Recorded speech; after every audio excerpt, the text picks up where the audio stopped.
Hello বন্ধুরা, আজকে একটা কথা উত্তর কে দিতে পারবে? আমাকে বলতে পারবে উত্তরটা?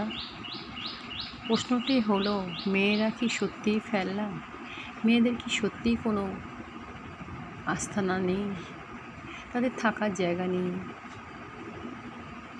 বিয়ে দিল মেয়েকে, বিয়ে দেওয়ার পরে শ্বশুরবাড়িতে আসা হলো, শ্বশুরবাড়িতে শ্বশুর শাশুড়ি স্বামী তারা বলতে লাগছে বাড়ির থেকে বেরিয়ে যা।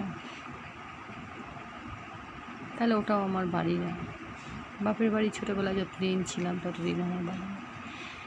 যখন তাড়িয়ে দিচ্ছে তখন সেখানে যাওয়া হচ্ছে না, তুই বিয়ে দিয়েছি তোকে সেখানে ফেরত যা। হ্যাঁ, তাদের কি সত্যিই কি কোনোদিন ঠিকানা হবে না? উত্তর যদি কারোর জানা থাকে একটু ছোট্ট করে উত্তরটি দিয়ে দিও। Tata, bye bye.